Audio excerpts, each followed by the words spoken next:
Hello viewers, আপনারা দেখছেন teklaBD এর সাথে আছে আমি ইঞ্জিনিয়ার মাইদুল। আজকে যে বিষয়টি নিয়ে আলোচনা করব সেটি হলো যে আপনি একটি টেকলা ফাইল কিভাবে একটি SketchUp ফাইলে পরিণত করবেন, অথবা একটি টেকলা ফাইলে আপনি কিভাবে একটি SketchUp ফাইলে কনভার্ট করবেন, সেই বিষয়টি নিয়ে আজকে আলোচনা করব।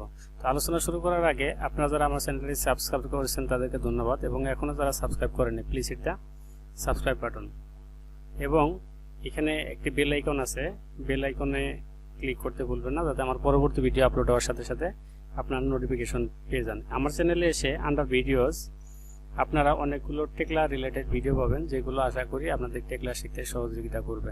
চলুন শুরু করা যাক।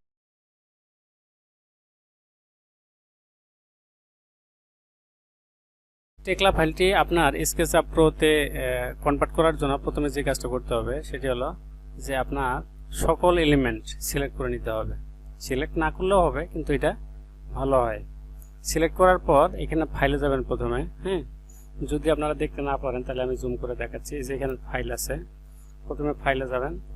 ফাইলে গিয়ে আপনার যে এখানে এক্সপোর্ট আছে, এক্সপোর্টে এসে আপনার যে SketchUp এখানে ক্লিক করার পরে এখানে অ্যাডভান্স অপশনে আসবেন। এই যে এখানে দুইটা অপশন, এখানে যে অপশনটা আছে এই অপশনটাতে এসে এখানে আপনি 6টা অপশন পাবেন। এই অপশনগুলো সবগুলো টিক মার্ক করে দিবেন।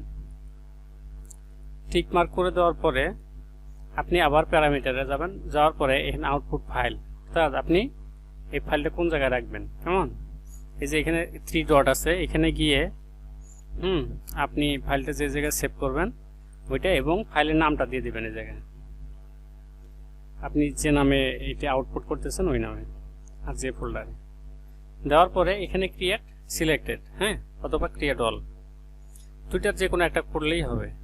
যদি সিলেক্ট করে থাকেন তাহলে ক্রিয়েট সিলেক্টেড, আর যদি ক্রিয়েট সম্পন্ন করতেছেন তাহলে এটা ক্রিয়েট অলে করবেন। এখানে দেখেন এই যে এক্সপোর্টিং পার্টস দেখাচ্ছে, তার মানে এটা কনভার্ট হচ্ছে। এখানে এক্সপোর্ট কমপ্লিট, তার মানে এটা এক্সপোর্ট হয়ে গেছে। কিসে এক্সপোর্ট হয়েছে? আমাদের হচ্ছে SketchUp-এ, ঠিক আছে। ফাইলটা কোনটা? এই যে এটা যদি আমরা ডাবল ক্লিক করি তাহলে ইনশাল্লাহ আমরা এই ফাইলটা দেখতে পারবো SketchUp-এ। আমরা পরবর্তীতে SketchUp-এ আপনি কিভাবে কাজ করবেন, বা SketchUp-এ কিভাবে আপনি এই মডেলটাকে আরো সুন্দর করবেন, সেই বিষয়ে ভিডিও তৈরি করবো ইনশাল্লাহ। আপনাদের যদি সাড়া পাই কমেন্ট বক্সে অবশ্যই জানাবেন। আপনারা হচ্ছে যে SketchUp-এ কনভার্ট করার পরে এখানে কিভাবে আরো একটি সুন্দর মডেল করতে পারেন সেই বিষয়টি নিয়ে যদি আপনারা আলোচনা চান তাহলে আমরা পরবর্তী ভিডিওতে এই বিষয়টি নিয়ে আলোচনা করব। তো আশা করি ভিডিওটি আপনারা বুঝতে পারছেন। ধন্যবাদ, ভালো থাকবেন। দেখা হবে আবার পরবর্তী কোনো ভিডিওতে, পরবর্তী কোনো টিউটোরিয়ালে। Thank you so much.